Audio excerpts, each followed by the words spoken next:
Hello my dear friends, నమస్తే. Welcome back to our channel ACS Adda. ఈరోజు మన video వచ్చేసి మనకు ఏపీ డిఎస్సి అండ్ టెట్కి సంబంధించి మనము పేపర్ 1 వాళ్ళకి సైన్స్ బిట్స్ అయితే చేయడం జరుగుతుంది. మీకు కనుక యూస్ఫుల్ అనిపిస్తే తప్పకుండా మన ఛానల్ని సబ్స్క్రైబ్ చేసుకొని మీ ఫ్రెండ్స్ అండ్ ఫ్యామిలీ మెంబర్కి షేర్ చేయండి.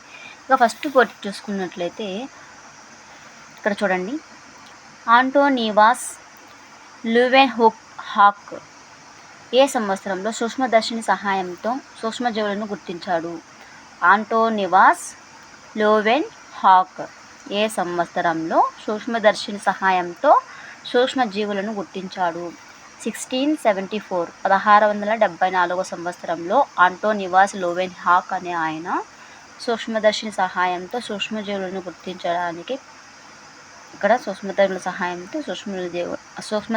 గుర్తించాడు. ఏ సంవత్సరంలో? 1674 సంవత్సరంలో. ఓకేనా. నెక్స్ట్, లూవెన్హోక్ తయారు చేసిన సూక్ష్మదర్శిని వస్తువుని ఎన్ని రెట్లు పెద్దదిగా చూపుతుంది? 300 రెట్లు పెద్దదిగా చూపుతుంది.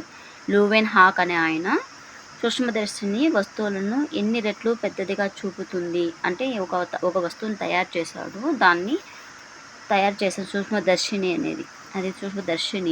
ఆయన తయారు చేసినది 300 రెట్లు పెద్దదిగా చూపుతుంది ఆ వస్తువు కంటే. ఓకే, 300 రెట్లు పెద్దదిగా చూపిస్తుంది. కుష్టు వ్యాధిని కలుగచేయు సూక్ష్మజీవి బ్యాక్టీరియా.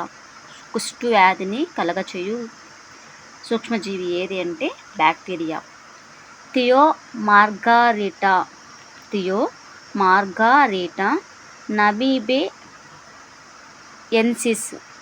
నమీబియాన్సిస్ అనే బ్యాక్టీరియా గురించి ఈ క్రింది వానిలో సరి అయినది. దీనిని 1999లో హైడ్ ఎన్ గూల్జ్ కనుగొనెను. దీని పరిమాణం 0.75 mm పొడవు ఉంటుంది. దీన్ని నమీబియా సముద్రపు తీర ప్రాంతాల్లో కనుగొన్నారు. దీనిని నేరుగా కంటితో చూడవచ్చు. Correct answer. పైవన్నీ సరైనవే.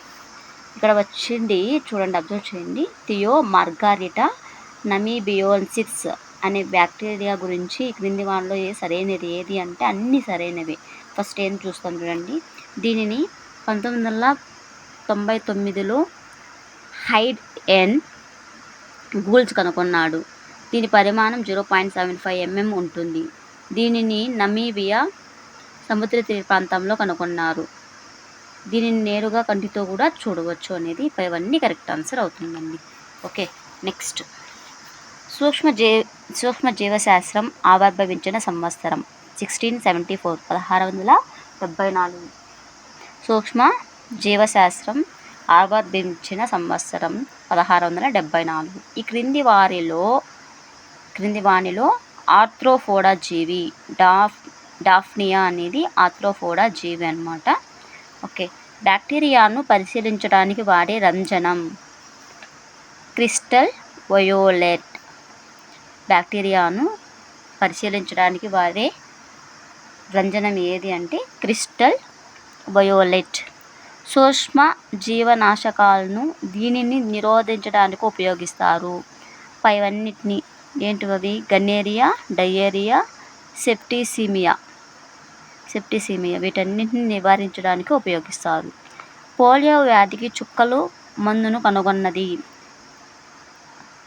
Albert Sabin. పోలియో వ్యాధికి చుక్కల మందును కనుగొనేది ఎవరు అంటే ఆల్బర్ట్ సాబిన్. ఇంపార్టెంట్ బిట్ అండి. ఓకే, నెక్స్ట్, పోలియో వ్యాధికి టీకాను కనుగొన్నది. కరెక్ట్ ఆన్సర్ జోనాస్ సాక్. పోలియో వ్యాధికి టీకాను కనుగొన్నది ఎవరు అంటే జోనాస్ సాక్. టెట్రాసైక్లిన్ను కనిపెట్టినది ఎల్లాప్రగడ సుబ్బారావు. టెట్రాసైక్లిన్ను కనిపెట్టినది ఎల్లాప్రగడ సుబ్బారావు. రేబీస్ వ్యాధికి వ్యాక్సిన్ను కనుగొన్నది లూయి పాశ్చర్. రేబీస్ వ్యాధికి వ్యాక్సిన్ను కనుగొన్నది లూయి పాశ్చర్. చేపలను దీనిని కలుపుట ద్వారా ఎండబెట్టడం వలన ఎక్కువ రోజులు నిల్వ చేస్తారు. ఉప్పును కలపటం ద్వారా ఎండబెట్టడం వల్ల దీనిని ఎక్కువ రోజులు నిల్వ చేసుకోవచ్చు. ఓకే, నెక్స్ట్, పాకడం డైరెక్ట్ కాంటాక్ట్ ద్వారా వచ్చే వ్యాధి ఎయిడ్స్. డైరెక్ట్ కాంటాక్ట్ ద్వారా తాకడం ద్వారా వచ్చే వ్యాధి ఏదంటే ఈ క్రింది వానిలో ఎయిడ్స్. బీసీజీ అనే టీకా ముందు ఈ వ్యాధి రాకుండా ఇస్తారు. క్షయ. బీసీజీ అనే టీకా మందు ఈ వ్యాధి రాకుండా ఇస్తారు. క్షయ. వరిలో స్మార్ట్ తెగులు ఏ సూక్ష్మజీవి వల్ల సూక్ష్మజీవి వల్ల వస్తుంది? శిలీంధ్రం.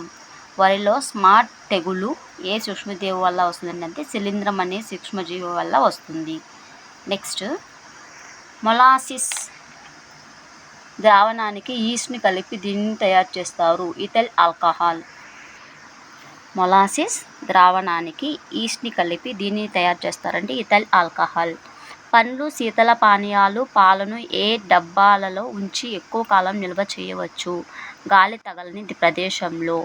పండ్లు, శీతల పానీయాలు, పాలను ఏ డబ్బాలో ఉంచి ఎక్కువ కాలం నిల్వ చేస్తారంటే గాలి తగలని ప్రదేశంలో.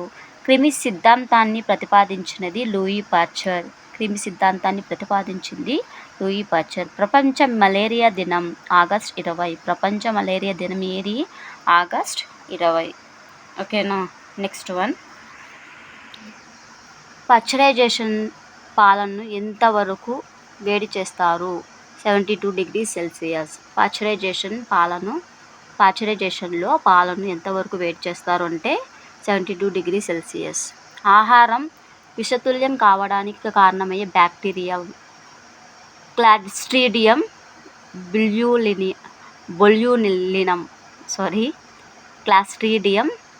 బొల్యూలినం అనే బ్యాక్టీరియా మన ఆహారం అనేది విషతుల్యం కావడానికి కారణమయ్యే బ్యాక్టీరియా క్లాస్ట్రీడియం బొల్యూలినం.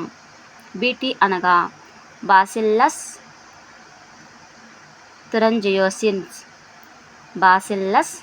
తురంజియోసిస్. ఓకే. లాటిన్ భాషలో వాకా అనగా ఆవు.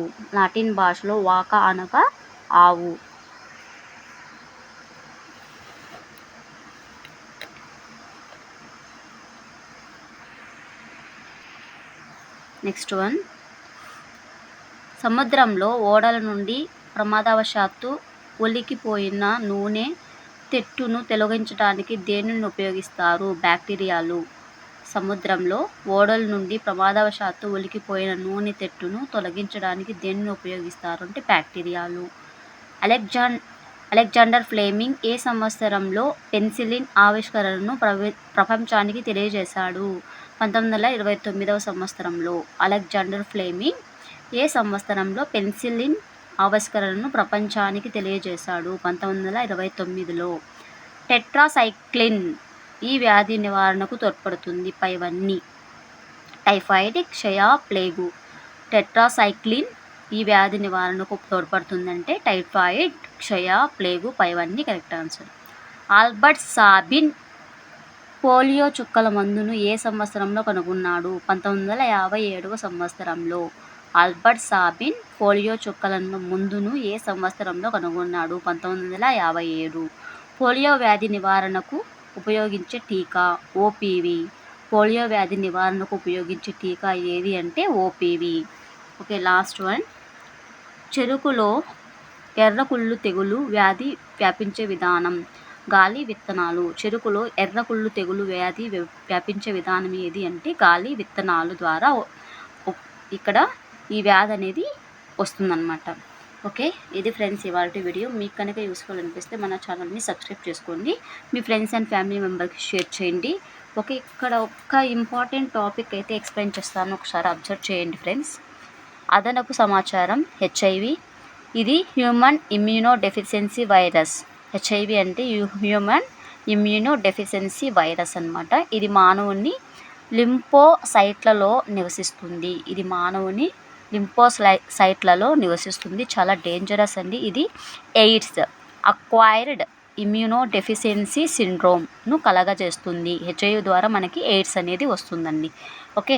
ఇది ఐకోసా టెట్రాహెడ్రల్ రూపంలో ఉంటుంది. దీనిలో ఆర్ఎన్ఏ రివర్స్ ట్రాన్స్క్రిప్టేజ్ అనే ఎంజైములు ఉంటాయి. దీని పై పొర గొరుకుగా, లోపలి పొర నున్నగా ఉంటుంది. ఆర్ట్ అనే చికిత్స ఎయిడ్స్ వ్యాధిగ్రస్తులను చేస్తారు. ఆర్ట్ అనే చికిత్స ఎయిడ్స్ వ్యాధిగ్రస్తులకు చేస్తారు. ఓకే, ఇది ఫ్రెండ్స్ ఇవాల్టి వీడియో. మీకు కనుక యూస్ఫుల్ అనిపిస్తే తప్పకుండా ఛానల్ని సబ్స్క్రైబ్ చేసుకొని మీ ఫ్రెండ్స్ అండ్ ఫ్యామిలీ మెంబర్కి షేర్ చేయండి. Thank you so much for watching. Subscribe our channel friends.